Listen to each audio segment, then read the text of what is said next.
deny the existence of God. They remain pleased with their wrong notions and think that without any creator, such a big universe has come into existence on its own. They think that it is without any patron. They spurn the high position of humanism, by saying that man was also an animal with dense hair, 4 legs and a tail, which became a human through evolution. And now he is walking on 2 legs. They say monkeys evolved into humans. What an ignorant concept. As if the foundation of humanism is based on beastliness, waywardness, rapacity, lust and obscenity. Today also, majority of people consider their origin to be materialism and beastliness. Awakening of conscience. However, those who had initially laid the foundation of such wrong notions, themselves left this frenzy of thoughtlessness and came to their senses. Their conscience woke up and professed the truth. They, themselves started negating their own wrong notions. By way of examples we present here some of their utterances. 1. Darwin. Charles Robert Darwin is famous for his evolution theory. It was he who said that one creation gets transformed into another. This theory was named Darwinism. He became the cause of those who were materialistic in the last few centuries to become atheist and secular. Famous American author, John Clower writes, at last his conscience roused him. The hidden natural instinct intellect made him oppose his own theory and he became the confessor of an eternal power.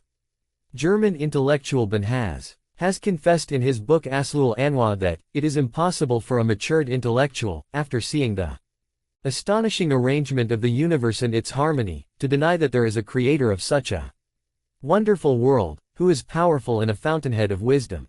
2. Rang. Famous German philosopher Rang was a great follower of Darwin.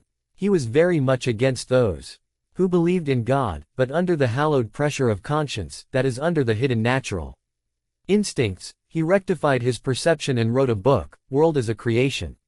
He confessed with total confidence that there is a creator of the universe and he is one God. 3. Rumian. Rumian was a British philosopher and a strict materialist, but his conscience ultimately forced him to say all those scientific and philosophical concepts according to which the creator of the world is supposed to be matter are incorrect. The existence of this world is just impossible without a superpower, full of wisdom, an omnipotent God, the Creator. My inner feelings witness this fact and confirm the wisdom of the Creator, and such a creator of the world is inevitable. 4. Faraday. Michael Faraday was a scientist, and a philosopher. He was a research scholar of physics and chemistry in Britain. His theory was that the world has come into existence by chance, all of a sudden. Due to some chemical reactions. Different chemicals came together and took the shape of the world. He was not the follower of a wise and omnipotent God. He devoted his whole life to the study of physics and chemistry. One day in the year 1867 he was sick, lying on the bed in deep thought. A friend asked him, Faraday, now, what topic of research are you thinking? He replied, I thank God that I am not thinking on a wrong theory. I am bowing down my head in the court of God with utmost humility. I kneel down in confession. I am thinking just about Him. My natural instincts, feelings, consciousness, my inner self and everything of science bear testimony to His existence. I have recognized my God. Now I am confident that He will disregard my faults and my absurd theories and forgive me due to my humility in asking for His forgiveness. Point 24. Islam is a natural religion. In Usul al-Kafi, in the chapter of Faith and Disbelief, 5 traditions are narrated from Imam Muhammad Baqir A.S. and Imam Ja'far as-Sadiq A.S. These traditions commenting on the verse of nature made by Allah have explained that it denotes monotheism and Islam. In Tawheed of Sheikh Saduq Imam Muhammad Baqir A.S. is reported to have said that the Holy Prophet S. said, every child is born on the nature, which is the nature of all is recognition, when there is none to hear the plea. In the commentary of Imam Hassan Askari A.S., it is stated that a person asked Imam Ja'far as-Sadiq A.S. about the way to recognize God. Imam said, O slave of Allah, have you ever traveled in the sea? Yes, he replied. Then Imam asked, has it ever occurred that your ship was wrecked during the voyage? And there was no other boat in the vicinity. And it was no use swimming also. Yes sir, he replied, it has happened. Imam said, in such situation, was your heart urging that there is someone who can save you from this?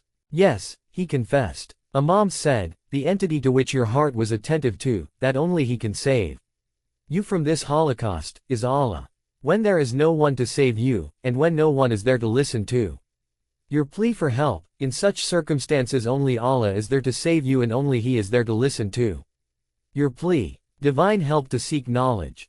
Ibn Abi Jamhur Si has related in Al-Muyal that Prophet Isa A.S. said, O children of Israel, do not say that knowledge is in the heavens and one who goes up will get it. In fact, knowledge is put into your heart by way of nature. Imbibe good manners of the learned and adopt virtues of the truthful. Knowledge itself will be disclosed to your hearts. In the 17th volume of Biharul Anwar, Imam Jafar as-Sadiq A.S. is reported to have said, the knowledge of recognition of Allah and belief in His attributes is not acquired, rather it is a light reflected in the heart of such a person, whom Allah wants to guide. Do not deliberate on Allah's being. It is evident from the discussion so far that belief in Allah and His recognition is a natural affair. Recognition of Allah means that He alone is the Creator. He is unique, omnipotent and omniscient. We see that Islam stresses on the knowledge of the attributes of Allah. It is so because understanding the being of Allah is impossible. It is beyond the capacity of man or any other creation. Acquaintance of the being of Allah implies that the mind has confined His entity.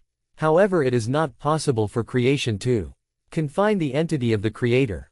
It is only the entity of Allah the Creator, which is surrounding the whole creation. You all know that, surely He encompasses all things. 25. That is why the Holy Sharia has prohibited deliberating and thinking upon the being of God Almighty. And it is made obligatory that man should deliberate on the attributes of Allah, His acts and His graces, so that he may get divine knowledge. In Usul al-Kafi, Imam Muhammad Baqir A.S. says, talk about the creation of Allah. Do not talk about the entity of Allah. By talking about the entity of Allah, the curiosity will go on increasing. Also in the same book, Imam Jafar as-Sadiq A.S. states, whoever starts thinking this about Allah, that how and what kind He is, will be destroyed. Such a person will fall into destruction and would be misled. To recognize the entity of Allah is just impossible. We can only limit ourselves to His actions and His attributes. Nothing, except bewilderment, can be gained by deliberating on the entity of Allah. And as a result of the bewilderment, man starts having doubts, and then he refuses to accept the existence of Allah itself. The flight of thought is limited. One who cannot recognize the being of Allah, it does not mean that he should outright deny His existence. Lack of recognition is not proof that the thing does not exist. Till today man could not know about many creations of the world, but he never disproved their existence. Till now man could not know about the reality of light. What is the reality of the waves of light? Still he does not know how man is capable of seeing, but he does not deny that there are waves of light either. In the same way, man confesses to the power of thinking and intelligence, though he is unaware of scientific facts, but he does not say that since I have not recognized the power of reason I do not believe in its existence.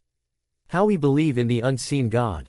The essence is that man is unaware of many existing things, but when he sees the signs, marks or symbols, he accepts their existence. Now, how it is possible that though he sees the things present in the world he denies the existence of their Creator? How it is possible for him to say that, since he does not know the reality of the Creator, he denies His existence? None is more lacking in intelligence than those who say, how it is possible to believe in an unseen God. Such people should be asked, have you seen your intelligence or memory, or other capacities present in yourself? Other than these, there are many things in the world, which are not seen by naked eyes. For example, air. Can you deny the existence of all such things? Don't you see the signs and marks? Eyes only see material things. They should be made to understand that the vision of human eyes is limited to the things that have forms. That also with the condition that it should not be colorless or thin like air. Otherwise eyes cannot perceive such material things also. Now how such eyes can see the Lord, when He is absolutely unique? He does not consist of matter. He is the Creator of both the dense and the rare matter. Rather, He is the creator of such things, which do not even have form and matter, like intelligence and thoughts. That Lord is present everywhere, he is omnipresent and he encompasses everything. The whole universe exists because of his existence. It is necessary for man that first he should take stock of the orbit of operation of his eyes, so that he may not refuse to believe or accept the dignities and things that are out of their orbit of operation. Rather he should recognize them by their signs. 3 questions a single reply. It is said that one day Abu Hanifa told his companions, Ja'far bin Muhammad as-Sadiq has stated things that really surprise me. He says that Allah will not be seen in this world as well as the next. How is it possible that a thing exists but cannot be seen? He also says that Satan will be burnt in the fire of hell. Now since Satan is made of fire himself, how can fire burn fire? And he also says that people are free in their actions, though Quran says that all actions take place according to the will of Allah. This narration shows that Abu Hanifa was convinced that Allah would be seen in the hereafter. The fire of hell will not burn Satan, and whatever man does, he is helpless in it and Allah is compelling him to perform all actions. Bulul was present in the gathering. After listening to all this, he picked up a lump of mud and hit Abu Hanifa on the head with it.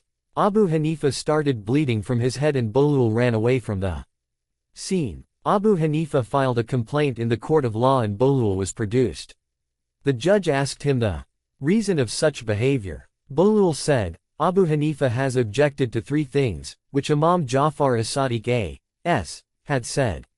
By hitting him on his head I have replied to all the 3 objections. One is that, he says that it is not possible for something to exist and not be seen. Now since he claims that I caused the pain in his head, let him show us that.